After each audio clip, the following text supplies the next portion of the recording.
Devenir meilleur en force et en cardio, c'est possible. Mais si tu n'y arrives pas, c'est certainement parce que tu fais cette erreur de planification qui t'empêche de progresser. Pour repérer cette erreur et savoir comment l'éviter, tu dois comprendre 4 concepts que je vais te présenter dans cette vidéo. Pour comprendre le premier concept, imagine que tu marches dans la rue, il fait noir, il fait froid, il n'y a pas grand monde dehors, tu as une grosse veste, tu as un bonnet, tu as une écharpe, tu as des gants, et tu marches et tu essaies simplement de rentrer chez toi après une longue journée, et tout d'un coup tu te fais surprendre par un klaxon de voiture.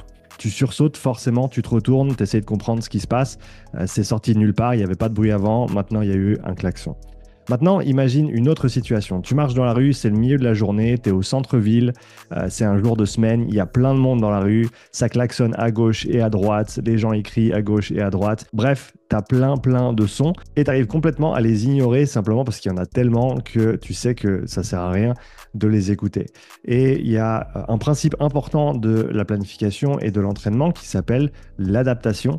Et c'est ce dont je veux te parler dans ce premier concept. Le rapport avec le bruit que je te donnais avant, c'est simplement que quand tu as un stimulus qui est appliqué beaucoup de fois à la suite, eh ben, le corps répond de moins en moins. Dans le cas du klaxon, eh ben, le klaxon qui sortait de nulle part, tu as vraiment réagi très rapidement, alors que quand tu as des klaxons toute la journée dans les oreilles, eh ben, c'est vraiment pas quelque chose qui va te faire sursauter. Eh ben, c'est pareil pour les adaptations et c'est pareil pour le corps humain.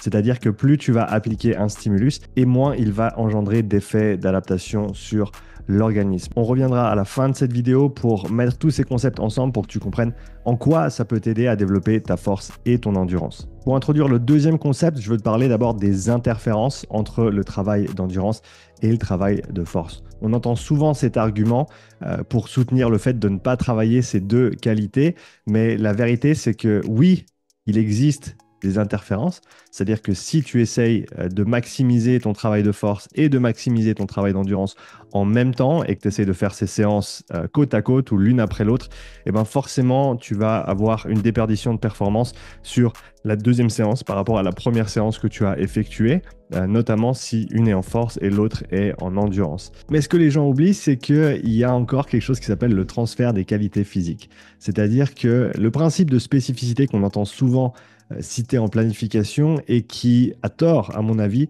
est utilisé pour justifier le fait de ne faire son sport et que son sport ou des entraînements qui ne ressemblent que à son sport pour développer certaines qualités, eh ben, ça, c'est un problème.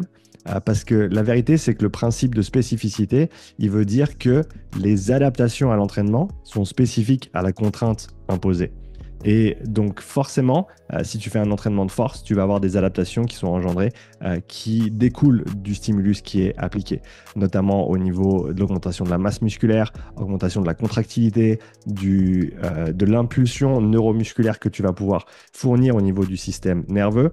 Toutes ces choses-là vont être améliorées et sur le côté de l'endurance, on va avoir des améliorations au niveau métabolique, au niveau cardiaque, au niveau vasculaire, au niveau capillaire, etc. Donc, le principe de spécificité, il nous dit que les adaptations sont spécifiques à la contrainte imposée. Et on a ce transfert des qualités physiques, c'est-à-dire que même s'il y a potentiellement, oui, un léger effet d'interférence entre le travail d'endurance et le travail de force, on va quand même avoir un transfert des qualités qui est très important et qui vient prendre le dessus par rapport à ce problème, entre guillemets, des interférences. C'est-à-dire que le travail de force, ensuite, va te permettre de mieux recruter tes unités motrices, tes fibres musculaires pour effectuer le travail, notamment de puissance et de vitesse, que ce soit en course à pied ou en vélo. La masse musculaire que tu vas avoir va te permettre de produire plus de puissance également.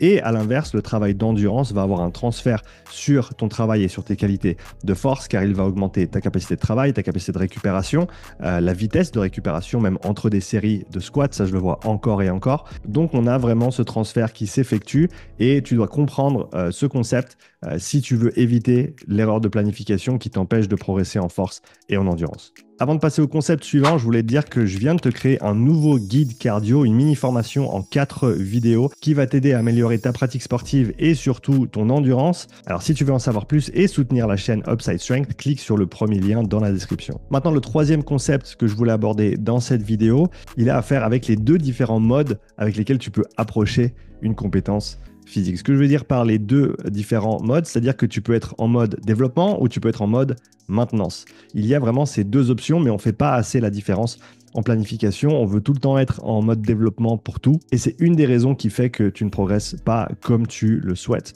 Donc, pour ces deux modes différents, la grande différence entre le mode développement et le mode maintenance, c'est que le mode maintenance te prend à peu près un tiers du travail, un tiers de l'effort par rapport au développement. Donc, si tu veux améliorer ta force, oui, il va falloir faire 2, 3, 4 séances de renforcement par semaine.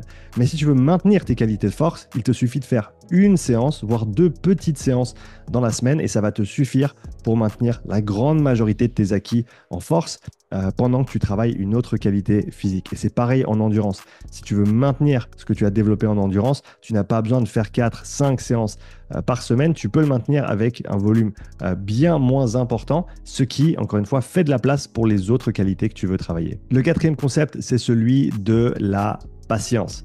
La patience est nécessaire si tu veux atteindre les meilleures performances possibles parce que Rome n'est pas construit en un jour et il faut du temps pour que ces adaptations prennent place. Et surtout, maintenant, on va imbriquer toutes les pièces du puzzle que je t'ai donné dans cette vidéo. Ce qu'il faut comprendre, c'est que oui, tu peux développer la force et l'endurance, mais idéalement, tu veux les travailler de manière séquentielle, c'est-à-dire que tu veux, pendant une certaine phase, prioriser une des deux qualités et sur la phase suivante, prioriser l'autre qualité. Je te donne un exemple très très concret. Pendant les 3 prochains mois, tu vas te focaliser sur le développement de ton endurance. Ce qui veut dire que tu vas mettre l'endurance en mode développement et tu vas mettre la force en mode maintenance. Et ce qui fait que la force va te prendre beaucoup moins de temps que ce qu'elle te prenait avant et ça va te donner de la place, de l'énergie, de la récupération pour vraiment mettre l'endurance en mode développement et pouvoir progresser sur cet aspect de ta condition physique.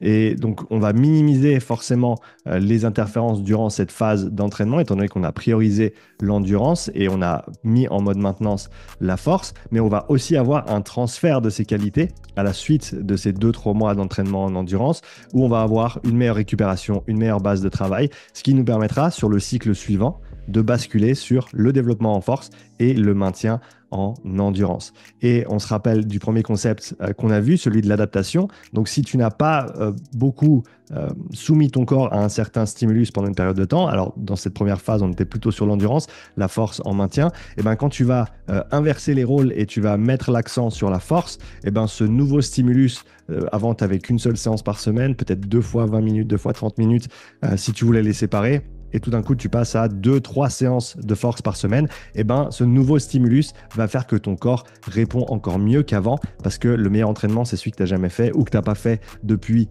longtemps.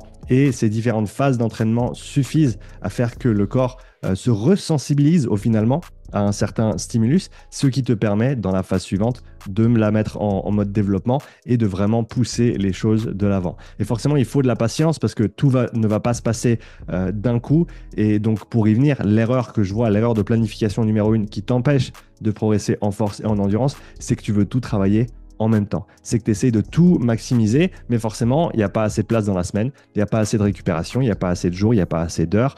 Et surtout, tu vas te retrouver en conflit entre ces différentes qualités physiques parce que tu essayes de tout développer. Alors ça, c'est pas nécessairement le cas pour quelqu'un qui débute. Lorsque tu débutes, tu as de la chance parce que, encore une fois, le meilleur stimulus, c'est celui que tu n'as jamais eu, le meilleur entraînement, c'est celui que tu n'as jamais fait. Et si tu n'as pas fait d'entraînement ces derniers mois ou jamais, eh ben, tu vas pouvoir progresser en force et en endurance en parallèle pendant une certaine période de temps. Donc, encore une fois, tu peux tout travailler en même temps et tant que tu progresses, c'est bien. Dès le moment où tu commences à sentir que tu ne progresses plus comme au début, eh ben, c'est le moment d'appliquer ce que je t'ai donné dans cette vidéo, c'est-à-dire le fait de séquencer différentes phases d'entraînement et de mettre différentes qualités soit en mode développement, soit en mode maintenance, mais ne pas vouloir se précipiter et tout travailler absolument de manière maximale en même temps. Donc, fais une phase axée force, fais une phase axée endurance ou inversement, c'est égal. L'idée étant que tu vas simplement réfléchir à ta planification sur un horizon de temps qui est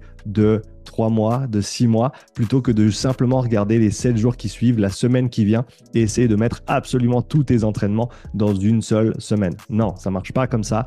Regarde sur un horizon un petit peu plus long, ce qui te permet d'équilibrer ta planification et surtout de la faire évoluer dans le temps. Un programme qui reste le même du début de l'année à la fin de l'année, c'est pas un bon programme. C'est un programme qui va peut-être te faire progresser dans les premières semaines, voire les premiers mois, mais qui ensuite va te faire stagner. Pourquoi? Parce que ton corps, il est soumis au même stimulus encore, encore et encore. Et donc, il répond de moins en moins à ce stimulus, malgré le fait que tu t'entraînes de plus en plus dur. Donc voilà pour le conseil de cette vidéo.